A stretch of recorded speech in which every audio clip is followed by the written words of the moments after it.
whatever injury that you have, the first thing that you need to do, you need to get up every morning. Basically bypasses your prefrontal cortex, which will give you any number of reasons not to do something. So you know that you need to do something, and you need to be very intentional and functional about what you do.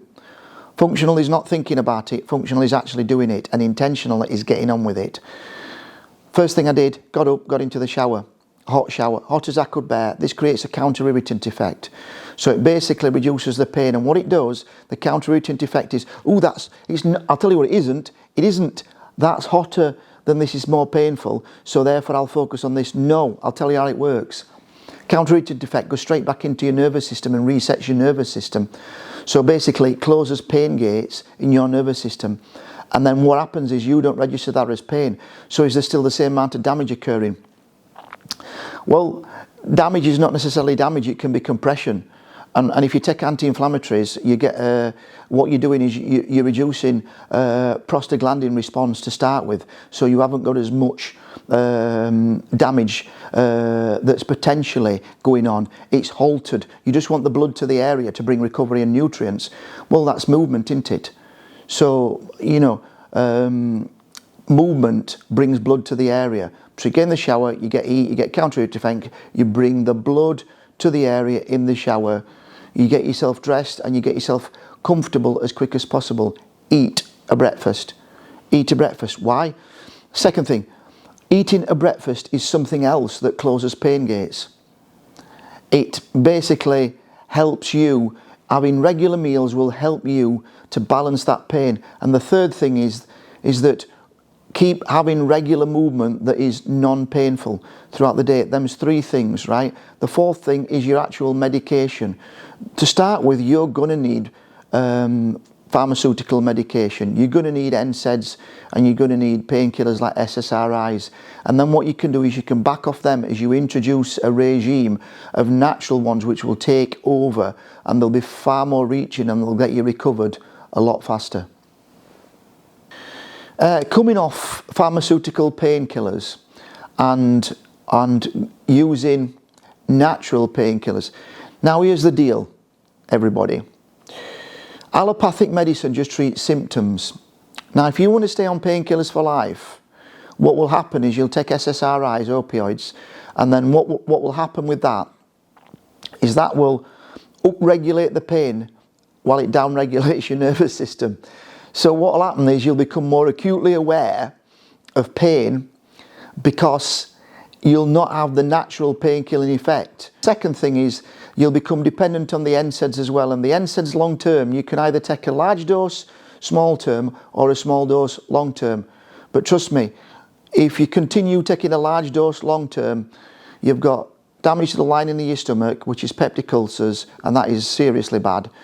And then you've also got kidney and liver damage, and early onset detection of this is one of the things that you can look for. If you go to the toilet first thing in the morning, it'll be more foamy, but if you're going the bubbles when you've been to the toilet to pass water, and if you're doing that and that's halfway through the day and it's foamy, then that's the beginning of excess proteins getting passed from your kidneys. So that's the beginning of kidney troubles. There's many other reasons why as well you don't want long-term NSAIDs. They are not good on any level. So you just want them short-term. So you need to get off that onto a natural management system as quick as possible, and you need to get into a routine. I'm going to go through two things now. One thing, if you eat anything that's inflammatory in your diet, as it says, inflammatory. If it's inflammatory, it will raise levels of inflammation in your body. It will raise inflammatory markers. Your body's trying to bring down inflammation. Do you think it's good eating things that will inflame you, bring your levels of inflammation up, in other words? Right, so the things that you need to watch out for is anything that's omega-6 as opposed to omega-3. So removal of all seed oils, not just because they're omega-6, in themselves, but because of the actual production of seed oils, of chemicals like hexane, and other neurotoxic chemicals in there, and the fact that it's heated, it rancidity, 405 degrees heating basically in these oils, and you've got the production of something then that becomes more like an engine lubricant, you know, rather than an oil for human consumption. So yes, it's going to cause massive inflammation when it goes into your body. Second thing, you know, you can look at things like, you know, people talk to me about, like, I have lots of peanuts in my diet, and I'm like, why are you having peanuts? Because peanuts aren't nuts, they're seeds or legumes, and basically they're massive processed things that bring high levels of inflammation. They're not a health food, they're not produced to be a healthy food, they're produced to bring lots of money, so back into the food agency and the producers. So, you know, these are two things that you need to look at. If you look at what's going to cause you inflammation and you reduce these inflammatory inputs, I can guarantee then that within 3 to 5 days, your level of inflammation will go down and the level of pain from injury will go down.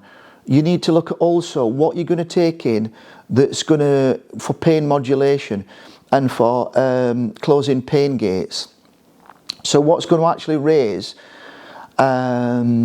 serotonin levels, what's going to raise melatonin levels, what is going to raise endorphins. So if you can get out for a walk, you'll raise endorphin levels. That's natural to start with. You'll feel better for having a walk. That's something you can do. If you can get out in the sunlight early on in the morning, and you can basically get the infrared, the red light, that will help produce collagen in your body. Your body will produce collagen, and it will also raise melatonin levels, which is also going to help you sleep, because in turn it raises serotonin levels.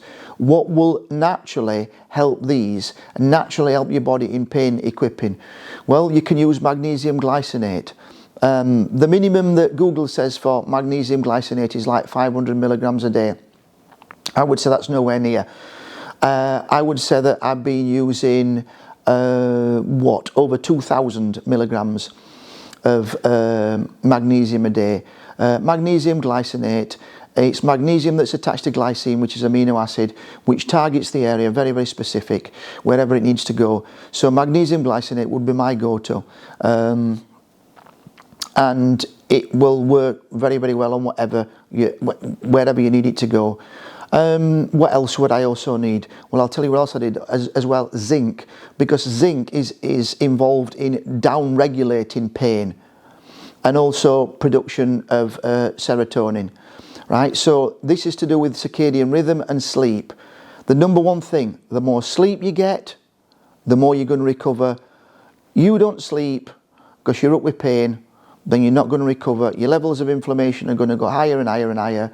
You're on this massive cycle then where you're not getting any better.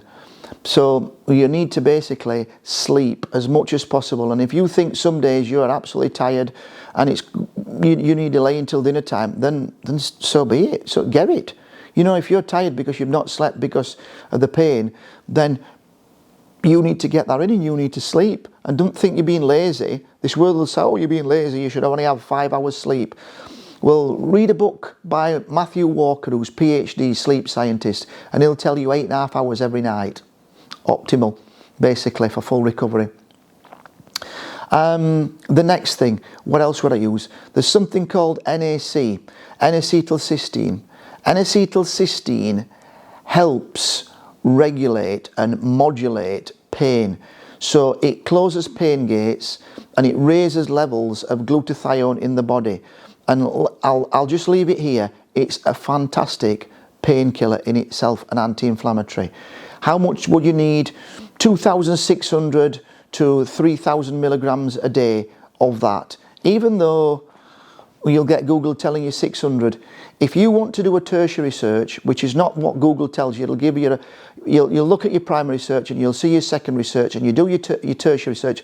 So you actually go into the treatments, and when you go into your treatments, you'll find that anything from 2,600 milligrams upwards was used in the treatment of pain, and it worked. It worked.